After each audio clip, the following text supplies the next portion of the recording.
오늘은 하나님께 집중하라는 제목으로 말씀 전하도록 하겠습니다.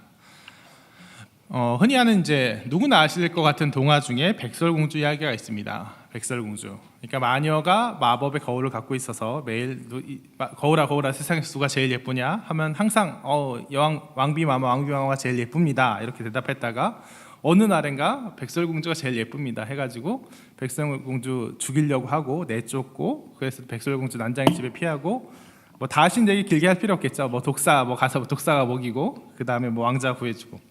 자, 이 얘기에서 마녀가 저지른 가장 크고 근본적인 잘못은 뭘까요? 마녀의 잘못은 뭘까요? 어린 백설공주를 핍박해서 죽이려고 하고 내쫓은 거, 아니면 귀엽고 쫓아가서 독사가를 먹인 거? 제가 생각할 때 정말 마녀의 가장 크고 근본적인 잘못은 뭐냐면 마법의 거울을 제대로 사용하지 못한 거예요. 마법의 거울이 뭡니까? 다른 말로 진실의 거울이라고 불려요. 이 세상의 모든 비밀, 이 세상의 모든 지혜자보다 뛰어난 지혜가 그 안에 담겨져 있다고 동화니까 설정입니다. 무엇이든 어떤 비밀이든 알려줄 수 있는 정말 지극한 보물이에요. 마땅히 인류의 보물입니다. 그랬다면 그 왕비, 그 마녀는 그걸 어떻게 사용했어야 될까요? 당연히 이렇게 사용해야겠죠. 우리나라에 정말 가난한 자가 너무 많은데, 핍박받는 자가 너무 많은데 이들을 회복시키려면 나라님도 못한다는 가난 구제를 하려면 어떻게 해야 됩니까? 이 병이 사람들을 이렇게 괴롭히고 있는데 이 전염병을 고칠 수 있는 약은 무엇입니까? 이웃 나라와 사이가 자꾸 안 좋아지고 있는데 전쟁을 피할 수 있는 방법은 무엇입니까? 거울에 대고 그렇게 물어봤어야 됐어요. 거울에 대고. 그래서 그 거울을 이용해서 정말 그 나라를 잘 다스리고 결국 점차 그 선정의 범위를 넓혀갔다면, 그랬다면 어떻겠어요? 인류 최고의 여왕이 됐을 거예요. 누구나도 그녀를 칭송하며 그 발에 입맞췄을 거예요. 그리고 설령 백설공주가 좀 더 진짜 객관적으로 예쁘다 그래도 누구나 다 백설공주보다 그 왕비가 더 예쁘다고, 아름답다고 얘기하면서 칭송했을 거예요. 백설공주가 아무리 예쁘장 해도 감히 그녀의 10분의 1, 100분의 1보다도 사랑받지 못했을 거예요. 그런데 그럴 수 있는 정말 절호의 기회, 절호의 보물을 고작 이런 걸로 매일 아침 일어나서 얼굴을 닦고 그 앞에서 거울아 누가 가장 예쁘니? 고작 해야 여기에 사용한다는 것, 여기에서부터 비극이 시작된 거예요. 여기서부터 그 왕비는 잘못된 길을 걷기 시작한 거예요. 정말 어리석죠. 그런데 이런 동화적인 어리석음, 동화니까 그렇지 하고 가볍게 생각할 수 있는 정말 이런 동화적인 어리석음이 현실에서도 끊임없이 반복되고 있다는 사실입니다. 오늘 본문 보세요. 오늘 본문, 모세가 구스 여자를 취했습니다. 모세의 아내는 원래 누구예요? 십보라, 미디안 여인 십보라예요. 그런데 이제 광야를 떠돌던 중에 십보라가 죽어서 모세가 재혼을 했습니다. 근데 그 재혼한 여자가 누구예요? 구스 여인이에요. 이디오피아입니다. 이방인이에요. 그러니까 이걸 가지고 미리암과 아론이 그를 비난하는 거예요. 왜 하고 많은 이스라엘 여자를 놔두고 이방인과 결혼하느냐? 하나님이 원하시지 않는 거 아니냐? 막 그렇게, 지난번에는 미디안 여자더니 이제는 또 구스 여자냐? 넌 이상한 습속이 있다. 이러고 막 모세를 비난하는 거예요. 왜 비난하죠? 그 비난 가운데는 자기 교만이 있던 거죠. 자기 교만. 하나님께서 모세와만 얘기하시더냐, 우리와도 얘기하고 하시지 않더냐 하고 그 교만으로 결국 모세를 찍어내고 모세를 막 공격해서 자기 입지를 좀 더 살리려 하는 거예요.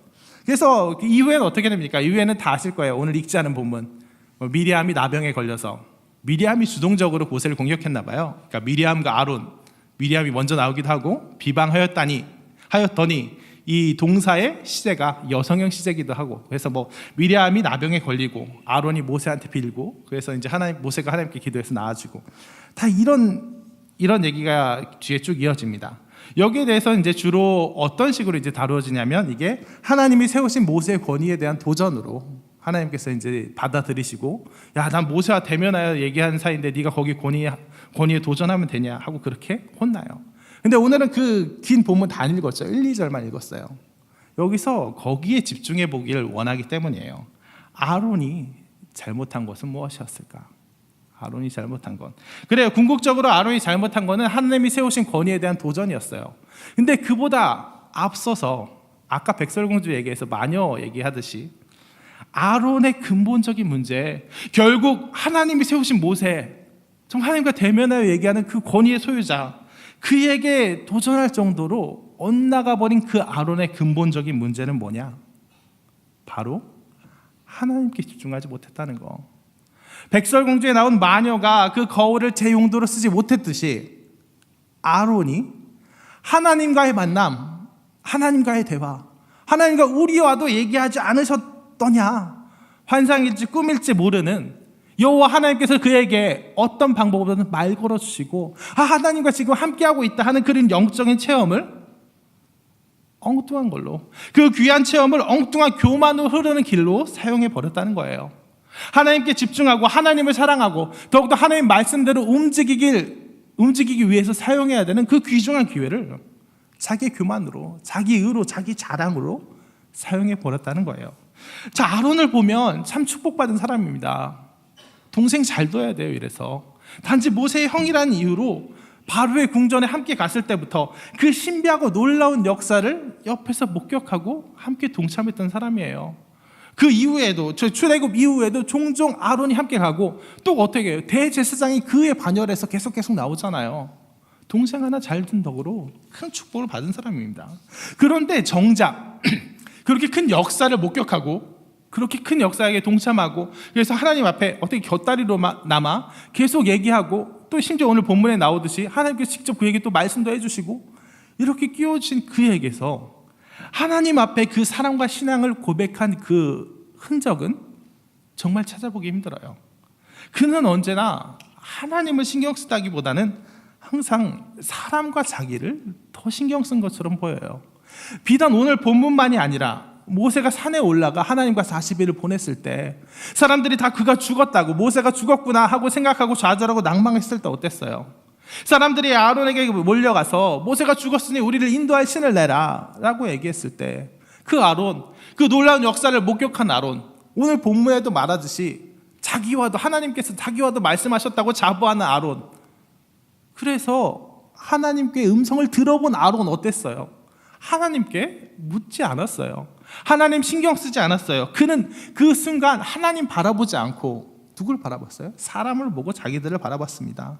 어쩌면 모세가 없어지고 항상 모세에게 달려가던 사람들이 자기에게 달려온 거에 으쓱했을지도 모르겠어요. 그래서 하나님께는 이런 방구 묻지도 않고 사람들에게 금고리 금팔찌 가져오게 해서 그 사람들을 위해서 그것들을 다 녹이고 금송아지 우상을 만들었습니다. 또한 모세가 내려와서 사람들을 꾸짖고 그를 꾸짖었을 때 그는 어땠어요? 역시 그의 시야에 하나님은 없었어요. 그는 하나님 앞에서 내가 죄를 지었다, 내가 하나님 앞에 회개한다, 하나님 역시 살아계시구나, 하나님 말씀에 내가 돌이키고 그 앞에 엎드리겠노라, 하나님과의 관계를 제발 좀 회복하겠노라 하는 그런 움직임은 전혀 없습니다. 오로지 사람 앞에, 모세 앞에 자기를 변명하기에 바빴어요. 사람들이 나에게 와서 윽박 지르기로 금을 갖고 오라 해서 그걸 불에 던졌더니 금송아지가 나왔다 하는 그런 말도 안 되는 변명으로 자기를 변명하기에 바빴어요. 그에게 있어서 관심은 하나님과의 관계가 아니라 내가 하나님 앞에서 어떻게 서느냐, 하나님이 나를 어떻게 생각하시느냐, 내가 하나님과 어떤 사랑의 관계를 맺느냐가 아니라 모세와 사람들과 그 가운데서 내 입지가 어떻고 내 자리가 어떻고 내 위치가 어떠느냐. 내가 모세에게 형으로서 곁다리를 끌려가는데 모세를 이겨먹지 못하겠고, 그러다 보니 그렇지만 형으로서 자존심은 상하고 항상 자기 위치와 자기 입지의 증명에 대해서 골몰하던 모습만 보인다는 거예요. 하나님께서 그를 만나 주셨을 때 우리와도 얘기하시지 않았냐? 그랬을 때 그가 어떻게 생각하고 어떻게 마음을 움직여 갔을지 우리는 여기서 상상해 볼 수 있어요. 그 감격의 순간이 어떤 순간이었을까요? 전 이랬을 거라고 생각해요. 하나님께서 그에게 꿈인지 환상일지 모르는 그 만남을 말을 걸어주셨을 때 그가 진정 하나님께 집중해서 하나님 드디어 제게도 말 걸어주시는군요. 이게 하나님의 음성이군요. 이게 정말 지극히 기쁜 축복이고 은혜군요. 이 음성이 너무나 달콤합니다. 하나님 말씀하신 대로 살아가길 정말 원합니다. 이렇게 나아갔다면 아론의 이 말 나오지 않았으리라고 생각해요. 나와도 얘기하지 않으셨느냐 하는 이 자기 증명, 이 자기 교만 나오지 않았을 거라고 생각해요. 이게 나왔다는 얘기는 뭐냐면 하나님께서 그에게 말 걸어주셨을 때 봐라, 드디어 내게도 드디어 나도 모세급으로 올라갔구나. 하나님께서 말 걸어주신 그 놀라운 순간에 하나님께 집중하는 것이 아니라 그 음성에 집중하고 그 음성에 감격하는 것이 아니라 모세를 신경 써요. 나도 이제 모세급이야 하고 사람들을 신경 써요. 내가 나 사람들 앞에서 이제 모세처럼 나설 수 있는 자격이 생겼어. 자기를 신경 써요. 내가 이제 이 정도는 되었어 하고 하나님께 집중하지 않으니까 하나님과의 관계에 발전이 없어요. 하나님의 말씀대로 굳게 서지 못해요. 하나님께서 정말 그런 놀라운 영적인 축복의 자리를 이끌어 주셨는데도 그 영적인 축복을 제대로 누리지 못해요. 이런 경우 성경에서 종종 나타납니다. 발람, 사울, 가룟 유다, 솔로몬. 정말 놀라운 은혜의 자리, 영적인 자리, 영적인 체험이 있어요.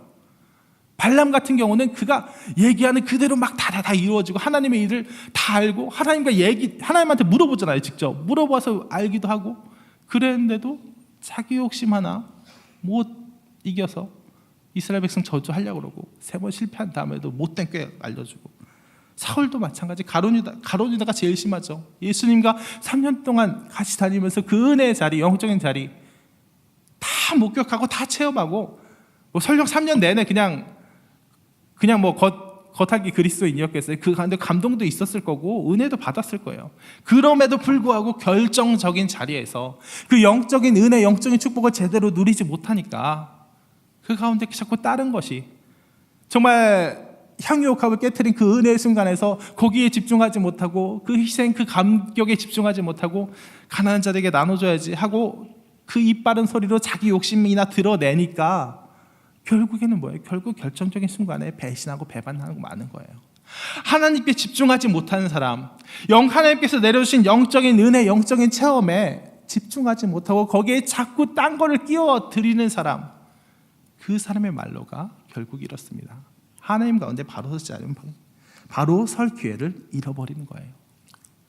이것을 우리에게 한번 적용해 봤으면 좋겠습니다. 우리에게 분명 하나님께서 영적인 은혜와 영적인 축복 체험의 자리 정말 듬뿍 부어주세요. 그런데 종종 우리는 거기에 다른 걸 끼워들어요. 하나님께서 말씀하시면 하나님께 집중해야 되는데 하나님의 일을 감당할 때는 정말 하나님과의 관계, 하나님의 명령 거기에만 집중해야 되는데 자꾸 다른 걸 끼워드린단 말이에요. 가장 먼저 돌아봐야 될 건 누구겠어요? 바로 저예요. 바로 지금 저. 하나님께서 귀한 강단에 세워주셨는데 많은 교육자들, 저도 어떻습니까? 얘기하고 하다 보면 하고 내려와서 어떻게 생각해요? 오늘 설교 잘했어. 괜히 어깨에 힘들어가고 뿌듯하고. 물론 뿌듯하게 어깨에 힘들어갈 때는 드물어요. 막 사람들 피하고 도망갈 때가 많은데 하나님께서 세우신 책임 맡은 자들, 교육자를 포함해서 간사, 리더들, 진장들 하다 보면 점차 그 자리에 취해서 사람들의 시선에 취해서 점차 하나님과의 관계보다는 사람들을 생각하는 경우가 너무나 많지 않아요? 정말 하나님께서 놀라운 일을 이루어 주셨을 때, 정말 놀라운 감격의 순간을 이루어 주셨을 때 그것을 내 자랑 삼고 내 의 삼고 그 가운데 사람을 신경 쓰고 나를 신경 쓰다 보면 점차 하나님과의 관계에 희박해지는 거예요. 그것은 믿음이 떨어져서 그래, 은혜가 떨어져서 그래, 충만하지 못해서 그래, 기도가 충만하지 못해서 그래, 이 정도로 얘기할 게 아니에요.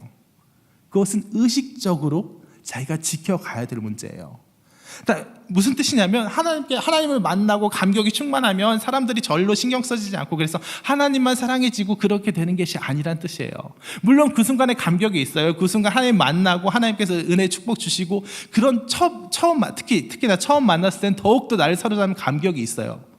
근데 그게 계속 그게 한두 번 되다 보고 그게 꾸준히 길어지다 보고 또 그런 때가 있고 날마다 막 기도하고 매 순간 기도하는 건 아니잖아요. 그 기도의 감격에서 딱 자리를 잃고 일어나서 다른 일을 할 때 그때는 저절로 딴 생각이 틈탈 수밖에 없어요. 사람들의 시선이 신경 쓰일 수밖에 없어요. 우리의 마음이 원래 그렇게 돼 있어요. 나약하게 돼 있어요.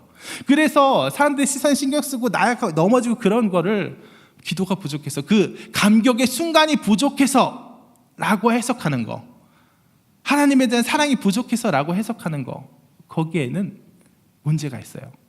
그걸로 충분하지 않아요. 물론 하나님의 사랑 부여잡고 하나님께 기도하고 그 순간 충분히 그런 작업도 필요하지만 그런 은혜도 필요하죠. 뭐예요? 의식적으로라도 내가 그들의 시선에서 피해버릴. 내가 자꾸 사람에게 마음이 쏠려지는 그 부분에서 자꾸 내 마음을 의식적으로라도 끌어올 필요가 있어요. 여러분, 집중은 뭐냐면 집중은 몰입이 아니에요. 이거 또 괜히 심리학과 나온 티를 내는데, 심리학에서 배우는 게 어떤 게 집중이냐면 내가 이게 정말 좋아서 그러니까 몰입이 있어요. 이게 너무 좋으면 거기에 막 몰입이 되면 다른 게 신경 안 되기도 해요. 신경 안 쓰기도 해요. 근데 그거는 뭐예요? 짧아요. 그리고 그 일이 되풀이 되다 보면 그 몰입의 정도가 점점 적어져요. 집중은 뭐냐면 그렇게 여기에 몰입해서 이게 끌어간 힘으로 여기로 가는 게 아니라 뭐냐면 집중력이라는 건 다른 것들을 죽이는 거예요. 다른 데 신경이 분산되는 걸 없애는 거예요. 내 마음을 자꾸만 다른 잡생각이 나는 그 마음들을 신경을 끊어버리고 그 하나만 남겨놓는 거예요. 그럼 자연적으로 마음이 거기에 쏠리는 거예요. 그런 면에서 우리는 하나님께 집중해야 된다. 정말 하나님의 만남에 있어서 하나님과 같이 하나님의 일을 정말 감당하는 데 있어서 하나님의 은혜의 자리에 동참하는 데 있어서 집중해야 된다. 어떻게 말하고 싶냐면 그래요, 몰입이 중요해요. 하나님께서 주시는 그 감격, 감동, 사랑 중요해요. 또 하나, 하지만 그에 못지않게 중요한 건 뭐냐? 다른 것들로 흩어져 나가는 내 마음을 걷어들이는 게 중요해요. 의식적인 행동이 중요하단 말이에요. 사람들의 칭찬, 정말 하는 사람들이 주는 그 달콤한 칭찬과 내가 드러날 수 있는 자리, 의식적으로라도 피해가는 게 중요해요. 내가 어떻게 하면 하나님만 드러나게 할 수 있을까? 내가 어떻게 하면 정말 이 일을 감당하는 데 있어서, 물론 일을 감당하다 보면 뭐 자기가 보일 수도 있고 사람들 내 의도와 다르게 잘 볼 수도 있고 그거 피하다 보면 아무 일도 못한다라고 할지도 모르지만 그 와중에 있어서도 어떻게 하면 나는 가장 겸손하게 드러나지 않을 수 있을까? 어떻게 하면 자꾸 사람들의 그 시선에 쏠리는 내 마음 피하고 다시금 하나님께 나아갈 수 있을까? 그 화려한 자리를 피하고 골방으로 숨어드는 마음, 화려한 자리를 피하고 나 대신 다른 사람을, 나 대신 교회를, 나 대신 오직 하나님의 은혜를 드러낼 수 있을까 하는 그런 끊임없는 고민이 필요하다는 거예요. 그게 바로 하나님과의 자리에서 집중할 수 있는 그런 능력인 겁니다. 말씀을 정리하겠습니다. 백설공주에서 마녀 왕비가 가장 잘못한 건 뭐냐면 하나님이 주신 게 아니죠. 진실의 거울, 마법의 거울, 정말 인류를 행복의 길로 이끌 수 있는 그 놀라운 보물을 누가 가장 예쁘니? 내가 가장 예쁘지 않니? 하고 그렇게 정말 사소한 어리석은 용도로 사용했다는 게 가장 근본적인 문제였어요. 아론의 문제 뭐였어요? 하나님께서 그에게 말 걸어주신 그런 감격의 순간들을, 그 놀라운 은혜들을, 네, 하나님 내게 그렇게 크신 은혜 주시니 감사합니다. 하나님 주신 영적인 체험 축복 너무나도 감사합니다. 내가 이 축복을 더욱더 감사로서 은혜로서 하나님 더 사랑하는 데 쓰겠습니다. 그래서 하나님 말씀대로 굳게 서겠습니다 하고 사용한 것이 아니라 모세와만 말씀하셨더냐? 나랑도 말씀하셨다. 나도 모세급이다 하고 썼던 그 잘못됨, 하나님 말 걸으신 그 은혜의 순간에 하나님께 감격하고 하나님께 감사하는 것이 아니라 사람 생각하고 자기 생각하고 모세 생각하고 다른 데로 신경을 분산시켰다. 그것에서 기인한 겁니다. 마찬가지로 우리도 하나님께서 주신 은혜의 축복, 정말 놀라운 순간들에 다른 데에 신경을 쓸 수 있는 여지가 분명히 있어요. 책임 맡은 자들부터 경계해야 돼요. 목사, 전도사, 진장, 간사 리더, 이 사람들도 경계해야 됩니다. 하나님께 주신 그 은혜의 순간들에 하나님께 집중해야 돼요. 하나님께 집중해야 되는데 그 집중은 뭐냐? 첫 번째로 하나님이 주신 그 감격에 몰입하고 그 감격에 감사하고 그래서 하나님만 바라보는 그 마음이기도 하고, 동시에 또 뭐예요? 자꾸만 흩어질 수밖에 없는, 원래 그렇게 생각먹은 내 마음을 의도적으로라도 의식적으로라도 피하고 의도적으로라도 겸손의 자리, 드러나지 않는 자리로 가려고 하는 그런 의식적인 노력입니다. 그렇게 몰입과 집중을 통해서, 결국 집중을 통해서 하나님이 주시는 그 은혜의 자리, 은혜의 축복의 자리를 자칫 나의 교만의 자리, 그 어리석은 용도로 사용하지 않는 홍대세계 교인들 되시길 진심으로 축원합니다.